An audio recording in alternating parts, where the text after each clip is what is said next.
Hello mga kabakyard, welcome back to my channel. Ang tatalakayin natin ngayon mga kabakyard is paano mag-gender ng cockatiel.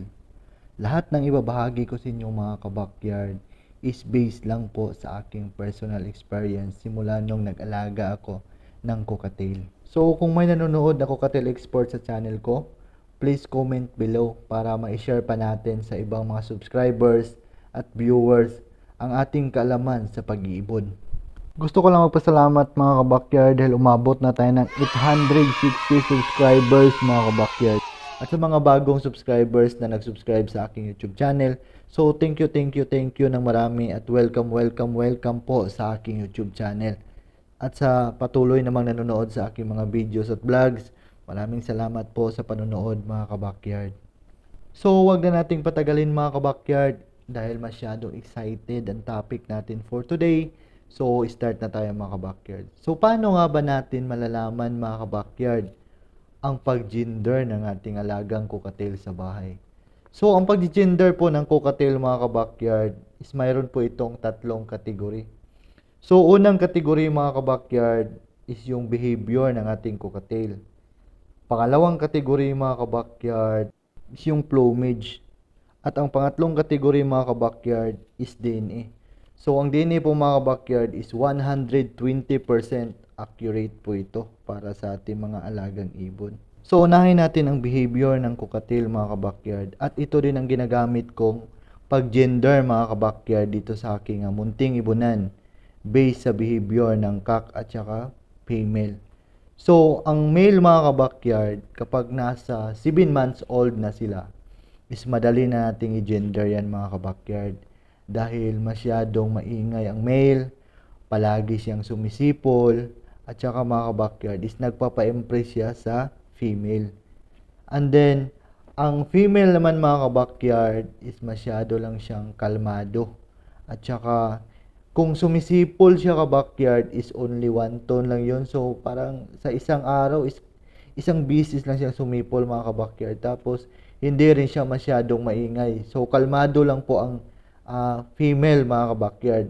Unlike sa male na masyadong maingay, palagi siyang kumakanta, palagi siya nagpapa-impress sa hen.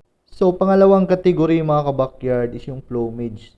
So, ang plumage po mga kabakyard is yan po yung pagtingin sa feathers, wing spot, at saka yung mga tail sa ating mga alagang cockatiel mga kabakyard. So, ganyan po ang pag-gender ng plumage mga kabakyard sa picture na inilagay ko sa video para makita nyo mga kabakyard kung paano. Pangatlong kategory mga kabakyard sa pag-gender sa ating mga alagang cockatiel is through DNA. So, 125% accurate po ang pag-gender na ito mga kabakyard. At mayroon po silang dalawang kategory mga kabakyard sa pagkuha ng DNA sa ating mga alagang ibon. So, una mga kabakyard is through feeders.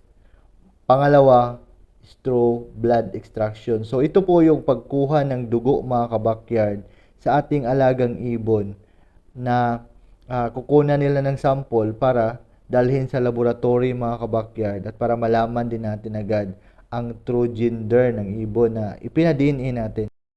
3 weeks to 4 weeks mga kabakyard is pwede na tayong magpa-DNA ng ating mga alagang cockatiel mga kabakyard na painakay. Kasi hindi naman tayo malilito dyan mga kabakyard. Kasi pagdating ng result mga kabakyard, pwede naman nating lagyan ng singsing ang ating alagang cockatiel mga kabakyard na pina-DNA para in case mga kabakyard, pag ready to breed na yung pina-DNA nating ibon, and then mayroon din tayong isang ibon na pinadini. So, hindi na tayo malito mga kabakyard sa gender nila. Dahil pwede naman nating ilagay ang number ng kanilang singsing mga kabakyard sa record book natin kung ano yung gender nila na result sa pag-DNA natin mga kabakyard. So, hanggang dito na ang vlog ko mga kabakyard. So, kung mayroon po mga cockatiel expert dyan na nanonood sa YouTube channel ko, wag lang kayong mahiya mga kabakyard, mag-comment kayo sa video na to. Kung mayroon kayong mga additional tips mga kabakyard or additional idea patungkol sa pag-gender sa ating mga alagang cockatiel para ma-share ko din mga kabakyard sa aking mga subscribers at sa aking mga viewers mga kabakyard para dagdag kaalaman din mga kabakyard sa ating kapwa mag-iibon. So God bless po sa ating lahat mga kabakyard. Mag-ingat po tayo. Enjoy lang po tayo sa hobby natin mga kabakyard kung saan tayo masaya.